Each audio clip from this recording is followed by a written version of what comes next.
Hello people, I had some thoughts on the Verdolini paper, Principles of Skill Acquisition Applied to Vocal Training, and I'm going to write the thoughts down and put them on circle, but I thought I'd talk it through as well because there may be other things that come up. So I started to précis everything that she was saying, and I've put it onto the category headings, but I also added some thoughts of my own. So when she says theoretical background, knowing that and knowing how are two different things. So I know that bending my knees is essentially good for a skiing technique, but until I experience my own knees bending under my body weight and what that requires my own muscles and my mind to do, both in the short and the long term, if I don't actually experience it, it will just remain knowing that. I actually don't know how, and I've not experienced it. So the bulk of the paper that Verdolini writes rests on the definition of implicit memory or procedural memory. Now, there's something that is quite important.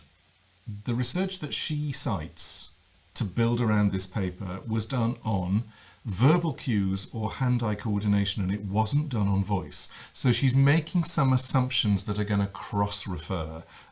She knows that, we know that, so we'll go with it. I do want to say right at the beginning, none of the Verdolini paper contradicts what we teach, or what we understand, or what we work with. There is one small tweak that I would add, which is sort of implicit, but I'm going to say it out loud anyway, and that comes later on. So she starts with, implicit memory is memory without awareness. Now this can actually be quite scary, because one of the questions that came up was, well, what are we supposed to be teaching? But go with this, because implicit memory is quite important. You do things automatically, and I'm wondering if it's the old muscle memory thing that we talk about, which people are now saying doesn't exist. But this is really interesting because there is an implication that implicit memory might be this. You want your memory to be unconscious when you're performing or teaching, but particularly performing, so that you can get on and do the job without having to think about a whole load of things. So basically you can focus on the mood or the vibe or the story. Implicit memory includes learning skills and using already learned skills automatically. That's called priming. Conscious awareness is not needed and it's not wanted because it'll get in the way. So Graf's research that she cites says you are statistically more likely to use the words you've previously studied even if you don't remember studying them. Essentially, you go with what you already know. Even if that's unconscious, it's almost like you recognize the words that you've studied even if you don't notice that you recognize them. Okay, next section. Implicit memory appears fundamentally governed by perceptual processes.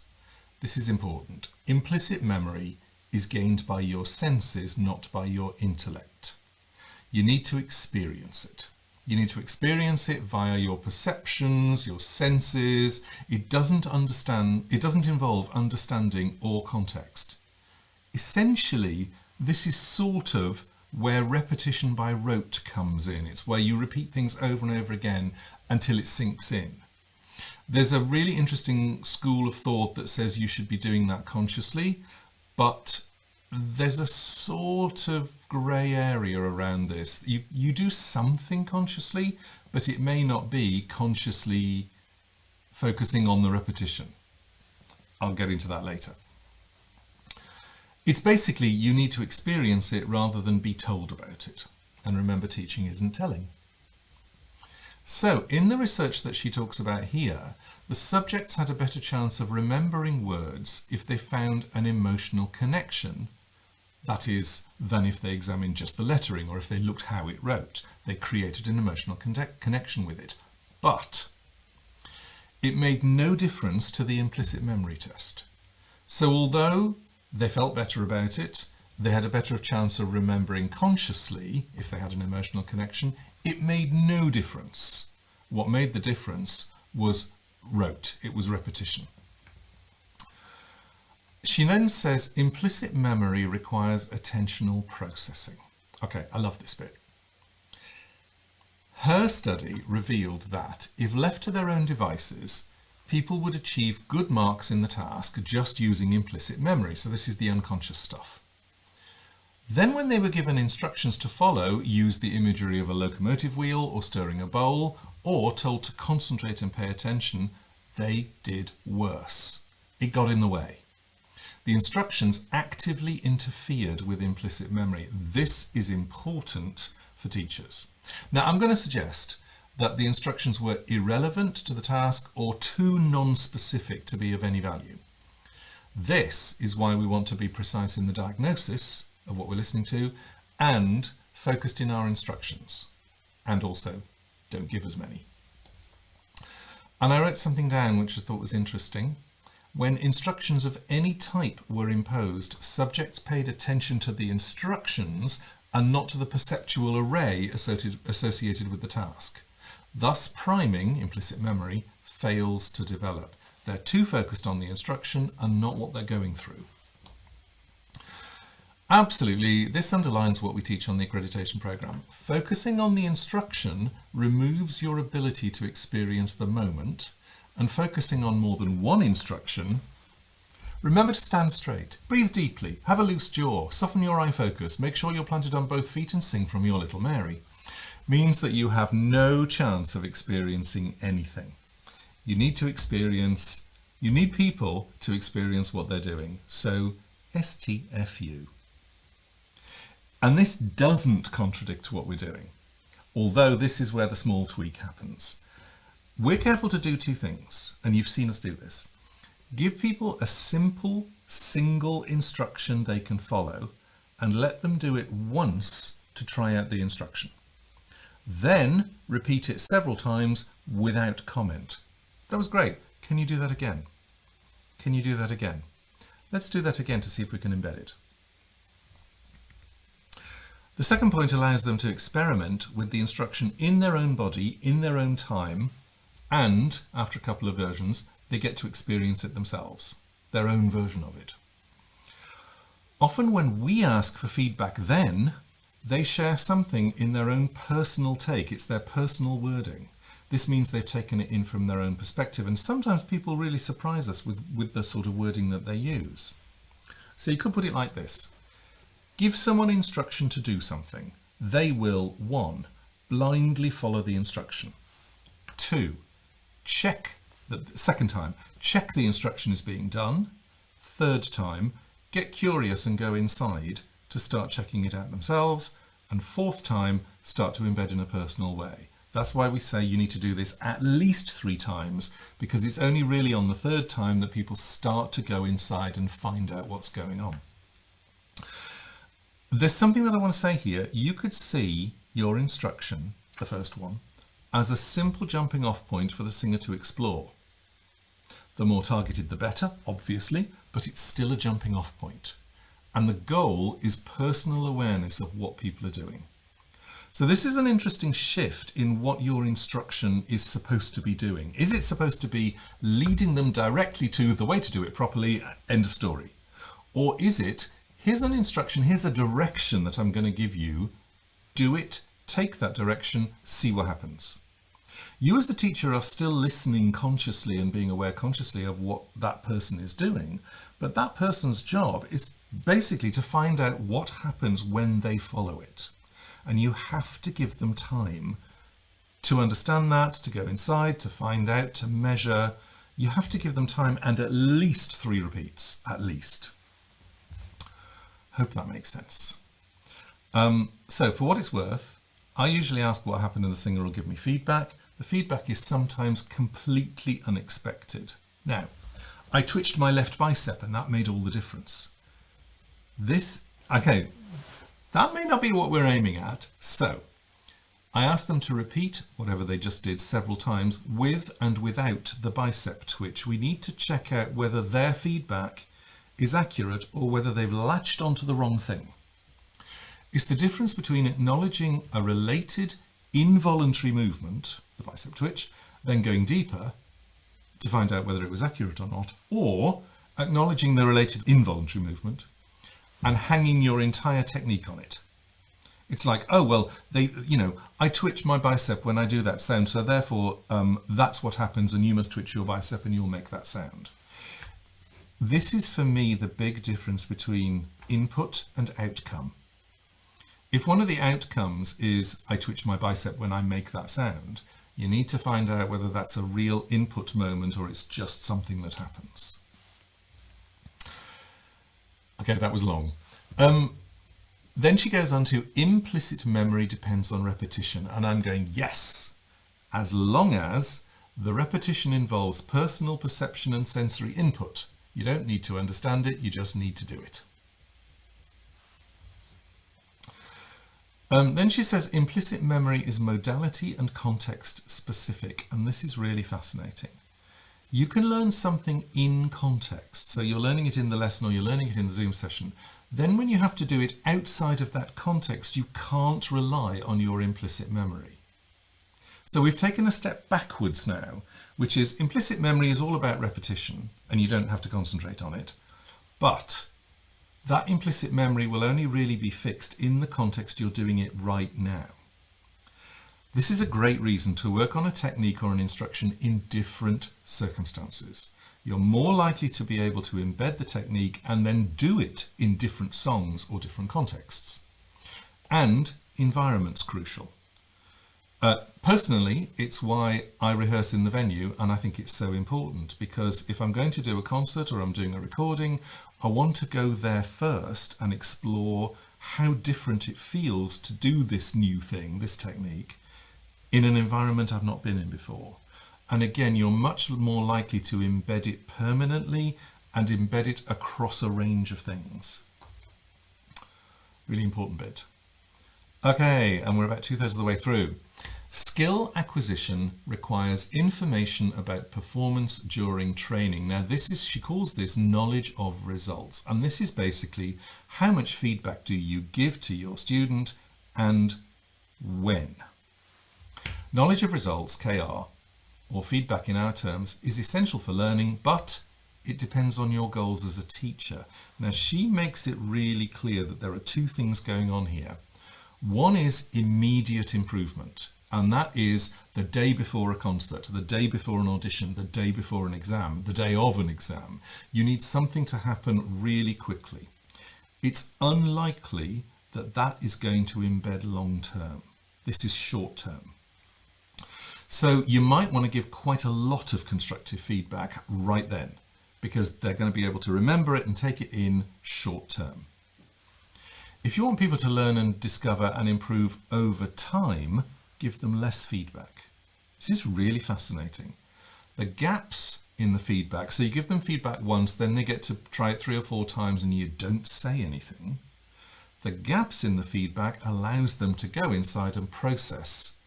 And then they end up relying on themselves and not looking to you all the time to make sure they've done it right. It's another example of STFU, talk less in lessons. By the way, STFU does not stand for talk less in lessons. You know what it stands for. Now, there's a very interesting one, and I really had to think about this. To be able to perform acquired skills along with other tasks, consistent responding is required during training. There's a lot to unpack in that sentence. I really had to work on this one. If you want your clients to use a new vocal technique while they're dancing or acting or juggling or unicycling, you need to be consistent in your teaching, your targeting and your feedback while they're learning the vocal technique. To me, this is another example of stick to the point. Don't give unnecessary instructions or get distracted by secondary problems. Oh, remember your breathing. No, not the point. The point is that you need to be consistent and targeted. Give your client the same task, but in different contexts. Sing the same thing, do the same technique in a different phrase, or a different song, or a different style, or a different key, or a different speed, or standing still, or moving around, or jumping up and down. Same task, different context. Helps embed it long term. Then she gets onto a long section, we're nearly at the end, long section on applications to voice and voice training. Right, I've summarised them. 1. You don't need to share everything you know with the student. It's counterproductive. Amen. 2. Stop telling and show them. Then let them experience it for themselves multiple times. And beware of unrelated metaphorical images. They could be more detrimental than you realise. It's a really interesting one. Don't give them lots and lots of images. Just let them experience it for themselves. And if they come up with an image, note it. Check it out. 3. Beware of multiple instructions, even if they're in brackets like this one. And over-explanation. Anything like that will take away from their sensory experience. 4. Stop practicing. Stop using the word practice. Just do it several times. And in different contexts and environments. It's a really interesting one. Stop practicing. Just do it. 5. Give feedback occasionally. Give them space to experience it more than once before you give them the next bit of feedback. 6. Be consistent in your teaching goals when they're learning a new technique. And get them to apply that technique in different circumstances. Generalize the technique once it's learnt. It helps to embed it solidly for different, unknown, unexpected tasks. You get a singer who's more flexible and resilient in different circumstances. So here's my summary. No matter how you teach and what information or techniques you share, get them to repeat the exercise several times without any interference from you. Set them up in the first place with an instruction, and you may need to tweak the instruction the first time, but once that instruction is there and they're doing whatever it is that you want them to do, even approximately, let them do it 3 or 4 times and do not say a word. Not even good, good, good, yes, no. That's still feedback and it's still distracting. Your goal is to set them up with a targeted situation, stand back and provide a safe space for them to experience and experiment themselves. Repetition will embed it all by itself. If you absolutely must correct, well, first of all, wait. But secondly, correct only the technique that you've suggested. If you're talking about tongue position, don't start correcting breathing. Just do tongue position. Only when the technique has been experienced and embedded can you then build on it by adding a new instruction. And remember, because it's a new instruction, you have to start the whole process again. Give the new instruction, make sure it's okay, stand back, let them experience it. Okay, please note, there are a few of you I'm speaking to here. Each time you give a correction that involves a new instruction, it's not a correction. It's a brand new instruction. It'll pull the singer off the self-focus. If you feel tempted to correct, remember to breathe, stand upright, whatever. Lie down until the feeling wears off. And I'm going to say this specifically to the people who are working in colleges who are on deadlines. It might feel like it takes much longer to achieve since you're allowing them to repeat without further instruction. This is a really interesting one. The long-term benefits are much better, even if the short-term benefits seem like they suffer. Now, this is a choice for you. If you feel that you must get this student to this point at this date, check your motivation. Because ultimately, you are not responsible for people taking on information. All you can do is present it to them and allow them to find it themselves. You cannot cram it for them. You can't push it down their throats and go, now you've learnt it. So if they get to their exam and they don't do terribly well, that may not be your problem. So you have to look at, and it's a choice, do you do short-term work in order that they pass an exam or they get a technique for the class next week?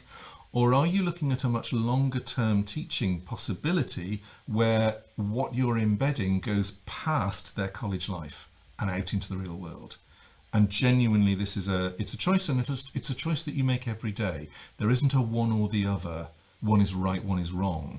It's all context. Yeah, that's it. So there's my summary. This has been quite a long video, but I hope you've enjoyed it. And hopefully it's answered some of the questions that have come up from this paper and how it is or isn't supporting the work that we're doing. Questions below. Thanks.